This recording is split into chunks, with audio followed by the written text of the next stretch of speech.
Pukul 6 waktu Indonesia Tengah, Radio Republik Indonesia ND menghadirkan Warta Berita.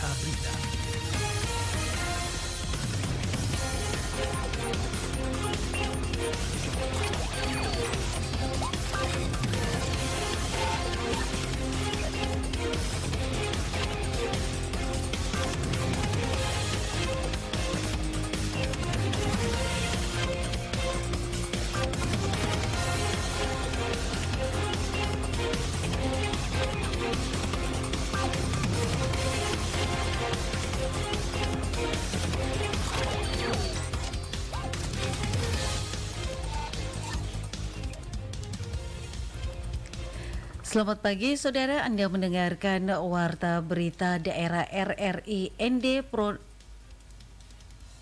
edisi Rabu 14 Mei 2025. Sari berita. Berbagai persiapan telah dilakukan oleh panitia jelang keberangkatan calon jemaah haji asal Kabupaten Nagekeo. Seleksi PPPK gelombang 2 Kabupaten Ngada resmi dilaksanakan. Bersama saya Jono Bara, inilah berita selengkapnya.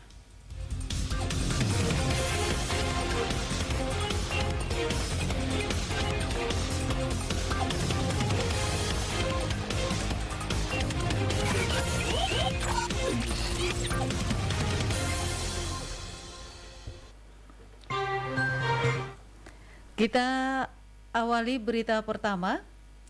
Jemaah calon haji asal Kabupaten Nagekeo siap diberangkatkan menuju Tanah Suci Mekah. Laporan Nikolaus Makumeli. Angkatan calon jemaah haji asal Kabupaten Nagekeo disampaikan Irjen Ishak, penyelenggara haji dan umroh Kabupaten Nagekeo. Kepada RRI Selasa 13 Mei 2025, dirinya menyampaikan bahwa berbagai persiapan telah dilakukan sebelum menuju Tanah Suci Mekah untuk melaksanakan rukun Islam kelima tersebut. Ditambahkan Irjen Ishak, persiapan yang telah dilakukan oleh panitia bagi para calon jemaah haji asal Kabupaten Nagekeo antara lain melakukan bimbingan manasik haji dengan tujuan agar dapat memberikan pemahaman dan pengetahuan yang mendalam kepada calon jemaah haji tentang tata cara pelaksanaan ibadah haji yang benar di Tanah Suci nantinya, sehingga dapat melaksanakan ibadahnya dengan penuh hikmat dan sesuai dengan ketentuan yang ada. Selain itu, menurut Irjan, persiapan lainnya diantaranya terkait pengurusan paspor para calon jemaah haji serta pemeriksaan kesehatan. Jemaah haji Nagekeo untuk tahun ini ada berjumlah 9 orang.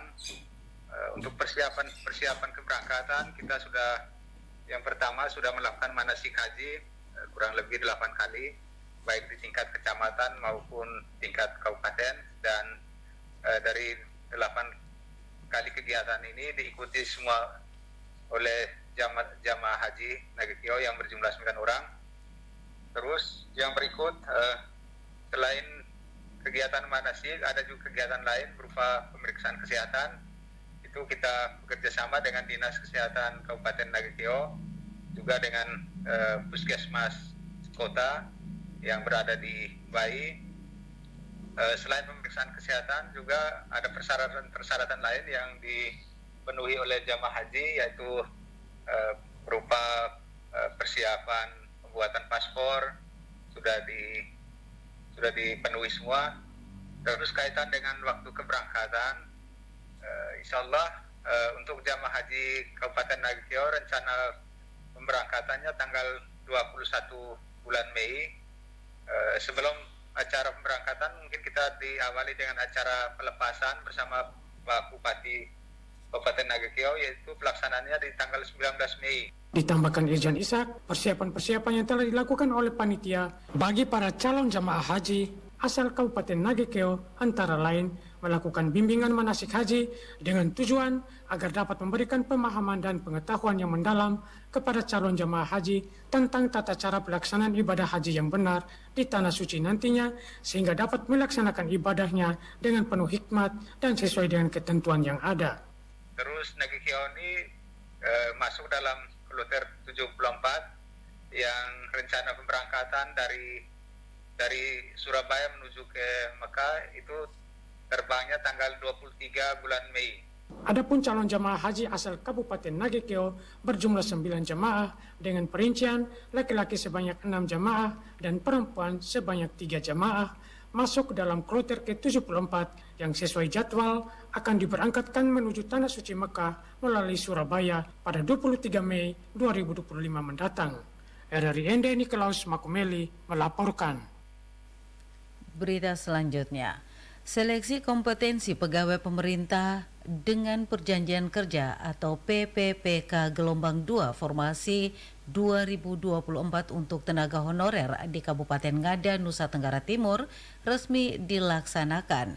Pelaksanaan seleksi ini dimulai Sabtu 10 Mei 2025 dan berlangsung selama 2 hari. Laporan Rofinus Wula. Kepala Badan Kepegawaian dan Pembangunan Sumber Daya Manusia BKPSDM Kabupaten Ngada, Silvester Jawa menyampaikan hal ini kepada RRI di sela persiapan pelaksanaan tes. Ia mengatakan bahwa seleksi dilakukan dengan sistem daring dan diawasi langsung oleh tim dari BKN Regional 10. Menurut Silvester, jumlah peserta seleksi kali ini mencapai 412 orang. Mereka terdiri dari 85 tenaga guru, 97 tenaga kesehatan, dan 230 tenaga teknis yang semuanya merupakan tenaga honorer non-database tahun 2022. Ia menjelaskan mereka sebelumnya belum terdata dalam database nasional 2022 tetapi memenuhi syarat administratif untuk ikut seleksi gelombang kedua. Seleksi ini ditujukan untuk mengisi formasi yang masih kosong dalam tahap pertama dilakukan. Baik, pesan yang mau disampaikan kepada para peserta, bagi yang nanti lulus itu akan mengikuti proses selanjutnya, sedangkan bagi para peserta yang tidak dinyatakan lulus itu diharapkan untuk tetap aktif bekerja seperti biasa karena proses pengusulan untuk formasi P3K paruh waktu akan dilaksanakan dan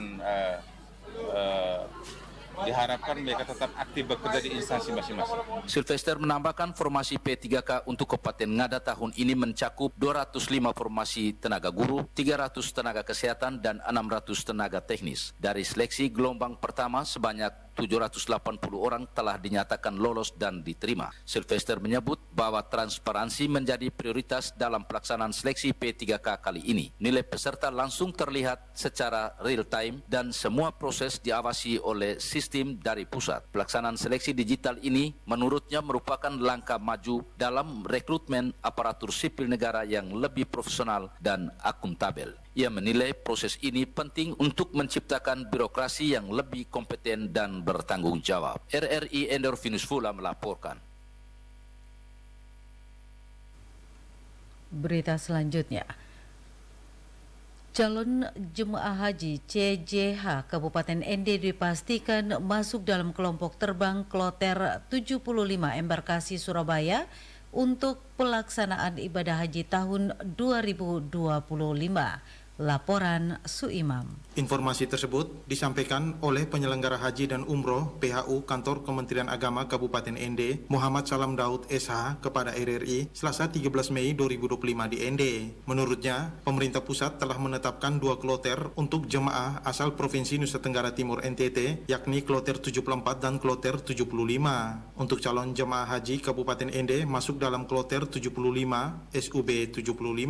Dikatakan, adapun jadwal keberangkatan jemaah ke embarkasi Surabaya telah ditetapkan pada 21 Mei 2025. Dari ND, rombongan JJH akan diberangkatkan lebih awal menuju Surabaya sebelum masuk asrama haji. Keberangkatan kita ke Surabaya nanti, jamaah haji ND pada tanggal 21 Mei 2025 ini. Kita dari ND insya Allah Kupang seperti biasa, transit di Kupang, Surabaya, dan setelah itu kita istirahat dan masuk asrama haji pada tanggal 23 Mei masuk ke asrama haji, dan kita insya Allah termasuk saya sendiri yang menjadi petugas haji pembimbing ikut serta dengan jamaah haji, kita akan berangkat ke Tanah Suci, ke Jeddah itu pada tanggal 24 Mei. Jumlah jemaah haji Kabupaten ND tahun ini sebanyak 40 orang, terdiri dari 20 laki-laki dan 20 perempuan. Mereka telah menjalani seluruh proses persiapan termasuk pelunasan biaya haji, pengurusan dokumen, pemeriksaan kesehatan hingga mengikuti manasik. Muhammad Salam Daud menambahkan, pihaknya terus melakukan pendampingan intensif kepada para jemaah agar seluruh proses menjelang keberangkatan berjalan lancar. Untuk itu, kepada para jemaah bisa menjaga kondisi fisik dan mental agar tetap prima saat menjalankan ibadah di Tanah Suci.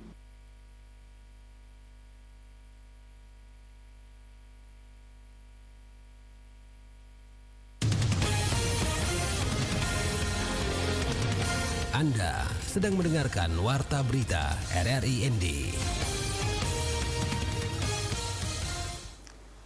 Badan Penanggulangan Bencana Daerah Kabupaten Manggarai Barat berkomitmen mengembangkan program IDRIB Desa Tangguh Bencana. Laporan Epi Wahab. Sebagai pilot project menyiapkan desa-desa tangguh bencana. Tentu untuk menyiapkan desa tangguh bencana ini program pemerintah pusat melalui IDRIB melakukan pendampingan ya. Salah satu bentuk komitmen pemerintah melalui Badan Nasional Penanggulangan Bencana dalam pengurangan resiko bencana adalah dengan membentuk desa tangguh bencana atau Destana, dan desa memiliki kemampuan untuk kenali ancaman dan mampu mengorganisir sumber daya masyarakat untuk mengurangi kerentanan dan sekaligus meningkatkan kapasitas demi mengurangi resiko bencana. Desa tangguh bencana ini merupakan program pemerintah pusat melalui IDRIB dan saat ini telah melakukan pendampingan di 6 desa di Kabupaten Manggarai Barat yang kemudian akan diteruskan di desa atau kelurahan lainnya agar semua desa yang ada di Manggarai Barat menjadi desa yang tangguh bencana. Hal ini disampaikan Sekretaris BPBD Kabupaten Manggarai Barat Yohanes Bestat kepada RRI. Program tangguh terhadap bencana yang digagas oleh Badan Nasional Penanggulangan Bencana yang biayai oleh Bank Dunia yang berkarya di Manggarai Barat untuk menyiapkan ya sebagai pilot project menyiapkan desa-desa tangguh bencana. Tentu untuk menyiapkan desa tangguh bencana ini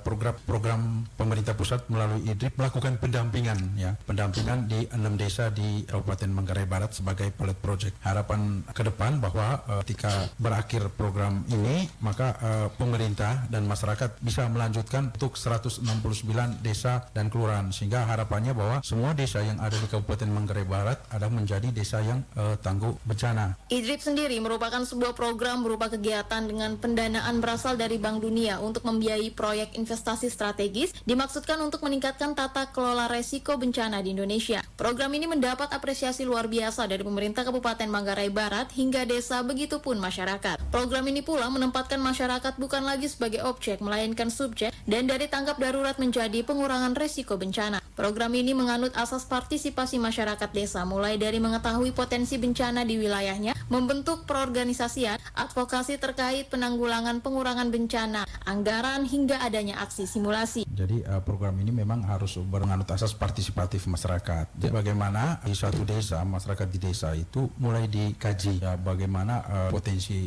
bencana yang ada di desa. Masyarakat harus tahu.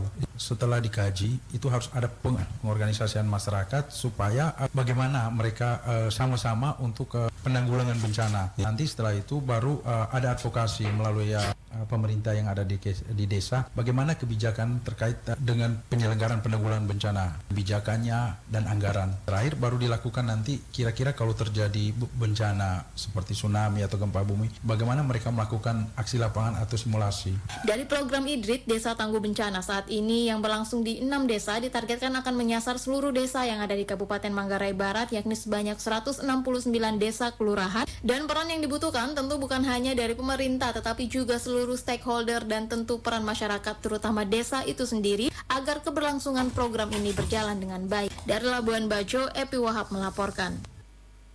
Berita terakhir. Kepala Dinas Pemuda Olahraga dan Kebudayaan Porabut Kabupaten Lembata Apolonari Semayan SPD mengungkapkan bahwa Persebata Lembata dan prestasinya telah menjadi inspirasi bagi pemuda Lembata dan pembinaan sepak bola di kabupatennya. Laporan Lady Badin.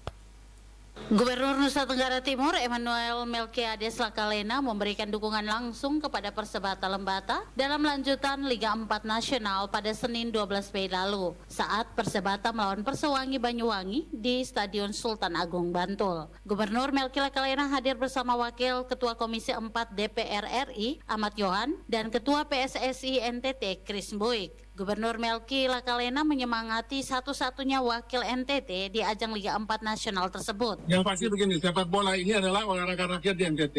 Tentu nanti di bawah manajemen dan pelatih ofisial dari Persebata, bersama pemerintah dari Kabupaten Lembata dan kami dari Provinsi, kami akan terus mendorong agar Persebata ini terus membawa nama harum Kabupaten Lembata dan Nusa Tenggara Timur di pentas nasional. Kami tentu akan support sesuai dengan potensi.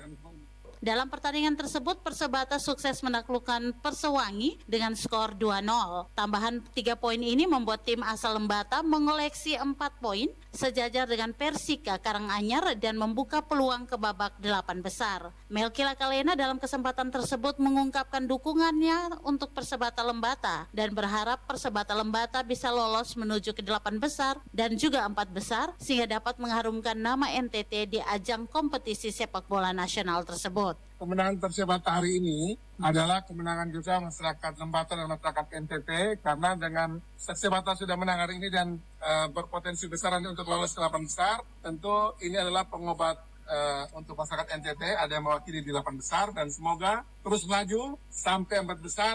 Gubernur Melki Lakalena menegaskan komitmen pemerintah Provinsi Nusa Tenggara Timur untuk terus mendukung Persebata menuju Liga 3 Nusantara. RRI ND, Lidi Badin melaporkan.